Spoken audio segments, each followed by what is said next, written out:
ഒരുത്തനും കൊടുത്തില്ല. ഒരു ചെറിയ ബാലൻ അവിടെ ഉണ്ടായിരുന്നു. കലവിളിച്ച് ശ്രദ്ധിക്കാം. അവൻ പറഞ്ഞു, എന്റെ കയ്യിൽ 5 അപ്പവും 2 മീനും ഉണ്ട്. അല്ലെ ഹല്ലേലൂയ സ്തോത്രം.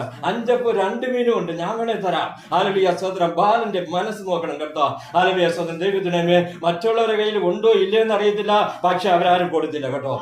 അവരെല്ലാം ഉള്ളത് തനിക്ക് വേണ്ടി. ഇങ്ങനെ ദൈവജനങ്ങള് ദൈവത്തിന് കൊടുക്കാൻ ഭയങ്കര മടിയാ. ദൈവം ചോദിക്കുമ്പോ കൊടുക്കത്തില്ല.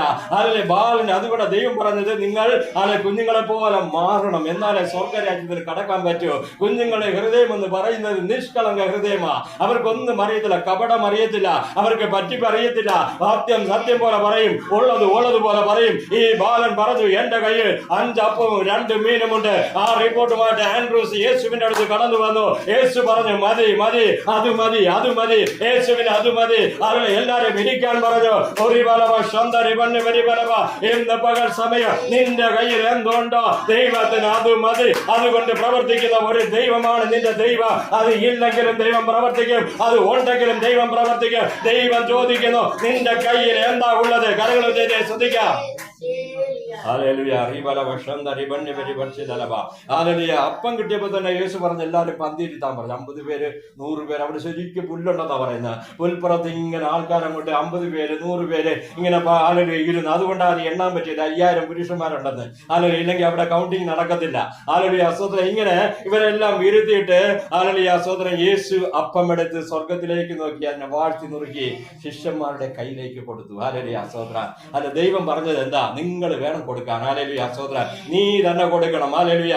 നീ പ്രാർത്ഥിക്കുന്ന വിഷയത്തിൽ നീ തന്നെ ഇടപെടണം. നീ പ്രാർത്ഥിക്കുന്ന വിഷയത്തിൽ നിന്നെ കൂടി തന്നെ വിടുതൽ വരും. നീ ചോദിക്കുന്ന വിഷയം നിന്നെ കൊണ്ട് തന്നെ ദൈവം ചെയ്യുകയും. ഹല്ലേലൂയ. നിന്റെ വിഷയം ഏതുമായിക്കോട്ടെ, ദൈവം പറയുന്നു അത് നിന്നിൽ കൂടി തന്നെ ചെയ്തിരിക്കും. ദൈവം പറഞ്ഞില്ല നീ പോയി അപ്പം ഉണ്ടാക്കാൻ, യേശു പറഞ്ഞില്ല. ഹല്ലേലൂയ. നീ അല്ലെങ്കിൽ കടയിൽ പോയി വാങ്ങിക്കാൻ ദൈവം പറഞ്ഞില്ല.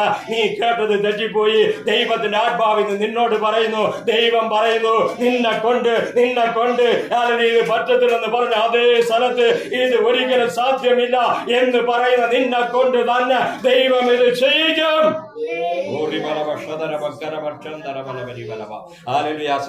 യേശു പറഞ്ഞില്ല നിങ്ങൾ പോയി കുക്ക് ചെയ്യാ. അല്ലെ മാർത്തായ്ക്ക് പറ്റിയത് അതാ. മാർത്താളും മറിയാടും ഭവനത്തിൽ യേശു വന്നപ്പോഴേ മറിയായ്ക്ക് അറിയാമായിരുന്നു 5 അപ്പവും 2 മീനും കൊണ്ട് 5000 പേര് പോലെ പോഷിപ്പിച്ച ഈ യേശുവിന് എന്തോ കുക്കിംഗ് ചെയ്ത് കൊടുക്കാനാ. ലോകത്തിൽ വെച്ച് ഏറ്റവും ബെസ്റ്റ് കുക്ക് യേശുവാ. കാനായിലെ കല്യാണത്തില് മുന്തിരിച്ചാർ ഉണ്ടാക്കിയിട്ട് ഒരുത്തനും കുറ്റം പറഞ്ഞിട്ടില്ല. കുടിച്ചവര് പറഞ്ഞു, ലോകത്തിൽ ഇതുപോലെ ഒരു മുന്തിരിച്ചാർ ഞങ്ങൾ കുടിച്ചിട്ടില്ല. യേശുവിന്റെ കുക്കിംഗ് എന്ന് പറഞ്ഞാൽ ഈ ലോകത്തിൽ ആർക്കും അത് ചെയ്യാൻ പറ്റുകയില്ല. അതുപോലത്തെ ഒരു